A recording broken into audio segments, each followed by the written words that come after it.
پرانے وقتوں کی بات ہے کہ ایک ملک یمن پر ایک نیک بادشاہ حکومت کرتا تھا۔ وہ اپنی رعایا کے ساتھ بہت نیک سلوک کرتا تھا۔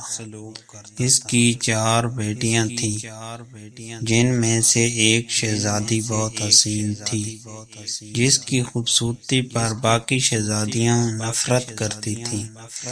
اس شہزادی کا نام شہزادی سہانا تھا۔ ایک دفعہ ان کا باپ کسی کام کی غرض سے بیرون ملک گیا۔ اس نے اپنی ساری بیٹیوں سے ان کی خواہشات پوچھی۔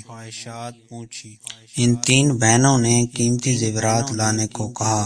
جب بادشاہ نے چوتھی بیٹی سے پوچھا کہ اگر تمہیں کسی چیز کی ضرورت ہو تو مجھے بتا دو، شہزادی سہانا نے کہا مجھے ایک گلاب کا پھول چاہیے۔ ان کا باپ کوئی نہ کوئی بات بھول جاتا تھا، اس لیے صرف شہزادی سہانا کے لیے پھول لے آیا، باقی چیزیں وہ بھول چکا تھا۔ جب وہ گھر آیا تو شہزادیاں دروازے پر کھڑی اپنے باپ کا انتظار کر رہی تھیں۔ جب ان کا باپ آیا تو صرف ایک پھول کے علاوہ اس کے پاس کوئی چیز نہ تھی۔ شہزادیوں نے اپنے باپ کو برا بھلا کہہ کر باپ کی نافرمانی کی۔ شہزادی سہانا کمرے میں جا کر رونے لگی۔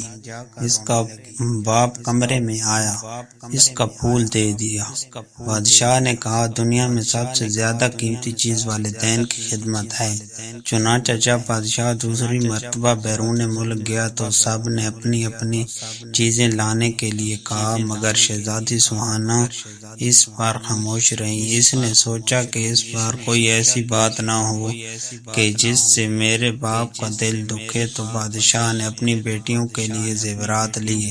راستے میں ایک جنگل تھا۔ بادشاہ اس جنگل میں سے گزر رہا تھا تو اس نے درخت پر بیٹھے ایک چمگادڑ کو دیکھا۔ وہ چمگادڑ اصل میں ایک خوفناک جن تھا۔ اس نے بادشاہ کو قید کر لیا۔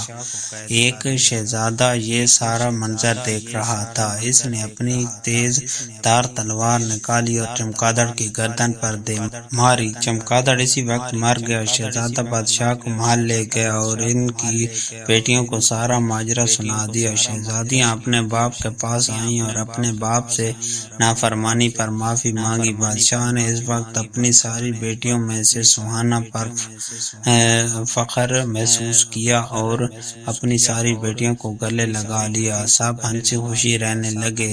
دیکھا بچوں، مل جل کر رہنے سے برکت ہوتی ہے۔ ہمیں بھی چاہیے کہ شہزادی سہانا کی طرح اپنے والدین کی خدمت کریں اور ایسی بات زبان